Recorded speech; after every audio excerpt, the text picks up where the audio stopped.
Hey everyone, and welcome back. We are kicking off this trading day with some serious market action. The Nasdaq just hit a record intraday high, leading the way with impressive gains.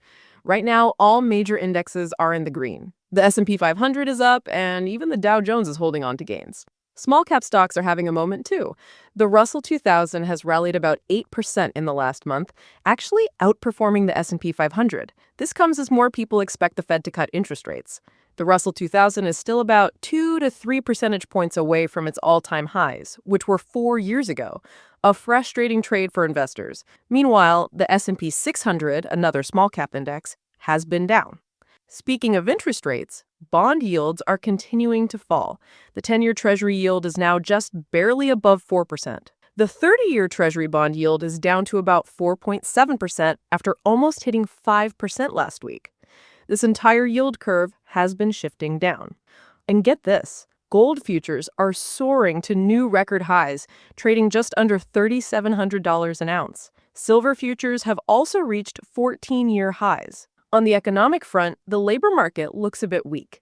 We've seen slowing job growth for the past 3 months, with average new jobs around 29,000. Downward revisions to previous reports are expected, potentially showing 775,000 fewer jobs created year over year through March 2025 than currently reported. Some experts anticipate job growth could even turn negative. The unemployment rate has started to edge up, now around 4.3%. Goldman Sachs estimates a 30% probability of a recession in the next 12 months, and the economy is considered close to stall speed, where it either doesn't go up at all or goes up a lot with little in between. Inflation data is coming out this week. Headline inflation is projected to be around 2.9%, with core inflation, which excludes volatile food and energy, at about 3.1%. That's still a full percentage point above the Fed's 2% target. But here's the big news. Experts are widely expecting the Federal Reserve to cut interest rates by a quarter point this month. Some economists forecast a total of 0.5% in cuts by the end of the year, with 5 cuts through mid-next year. This comes after weaker than expected jobs data. Treasury Secretary Scott Bessent has criticized the Federal Reserve for mission creep and overuse of non-standard policies, calling for a review and a return to simpler, measurable tools. The Fed, being data-dependent, will consider the weakening job market alongside sticky inflation. If inflation stays around 3% and job growth remains weak but not negative, cuts might be slower. If the job market deteriorates quickly, we could see larger, faster cuts. The independence of monetary policy is crucial for lower inflation rates over time. Fiscal policy is expected to turn expansionary in the first half of next year, providing a boost to growth. For American consumers, it's a mixed bag. The American dream is getting more expensive. A recent study estimates it will cost a whopping $5 million in 2025, up $600,000 from last year. This covers things like retirement, about $1.6 million for 20 years post-65, owning a home, budgeting about $900,000 over a lifetime, with median prices around $415,000, healthcare, around $414,000 over a lifetime, sending 2 kids to college, having a new car every 10 years, a pet, and an annual vacation. That's about $2 million to $2.5 million more than most people earn in a lifetime. So investing and saving are more critical than ever. Consumers are still expecting higher prices at the grocery store and the gas pump, with about 7 out of 10 expecting grocery prices to increase next month. This is leading many to buy less, choose cheaper store brands, and even leave stores with smaller baskets.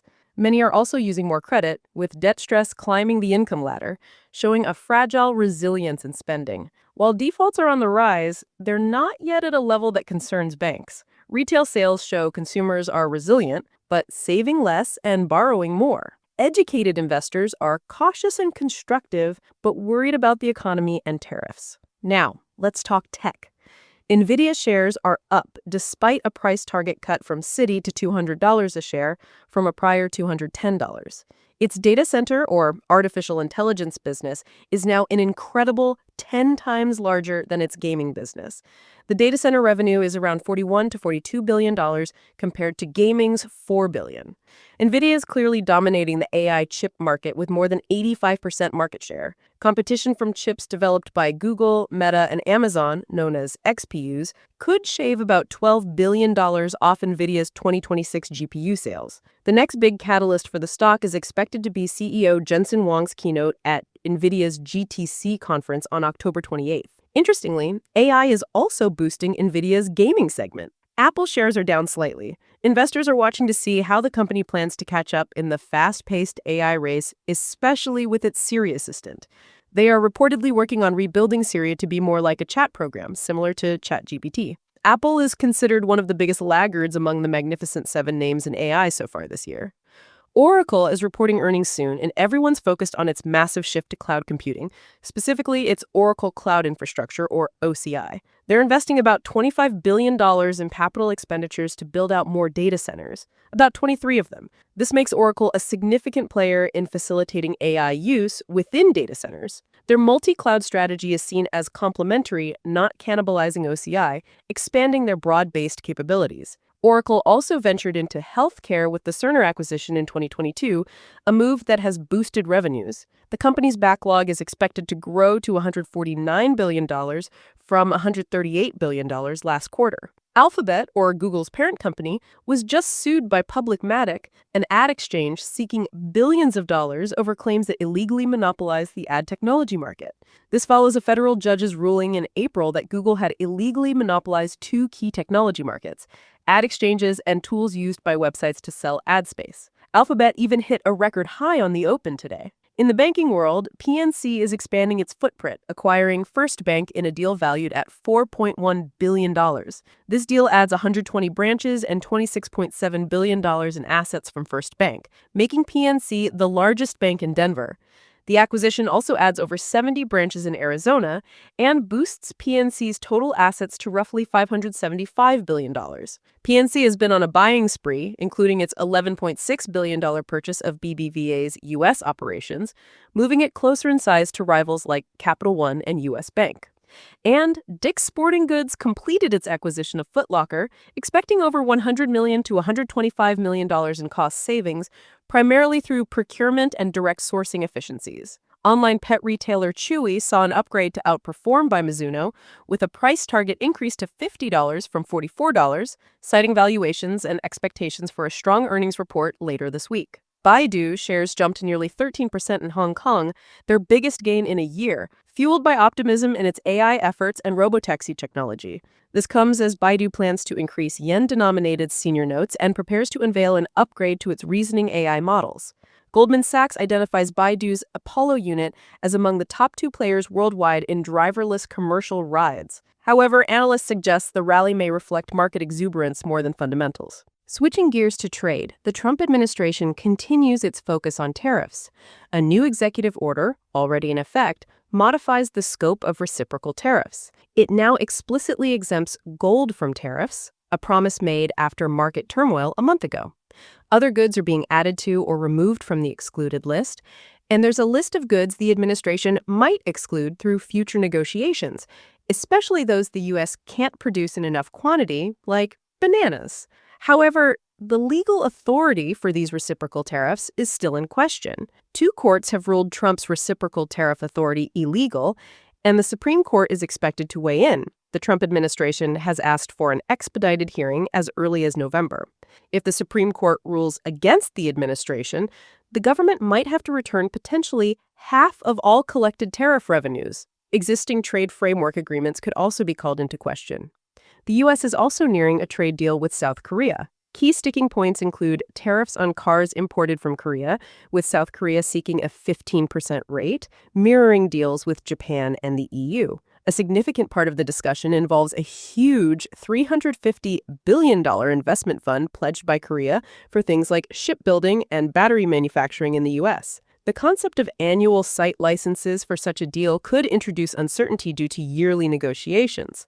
Meanwhile, U.S.-bound exports from China are down about a third, 33%, year over year, and the U.S. appears to be heading toward a record trade surplus. Tariffs remain in place both ways, impacting U.S. agricultural exports to China, and there's a push to find a way to lower tariffs and address China's unfair trade practices that have hurt U.S. manufacturing. For oil, OPEC Plus is boosting production, but at a slower pace. This could mean gas prices drop 10 to 25 cents a gallon, with a real possibility of seeing the national average fall below $3 a gallon by 2026. The Energy Information Administration expects WTI prices to drop to $58 a barrel by the fourth quarter of this year and into the $50 range by early 2026. However, these lower prices are tough for U.S. producers, with some layoffs already happening at companies like ConocoPhillips and Halliburton. U.S. oil production is expected to plateau in 2025 and decline by about 100,000 barrels a day in 2026.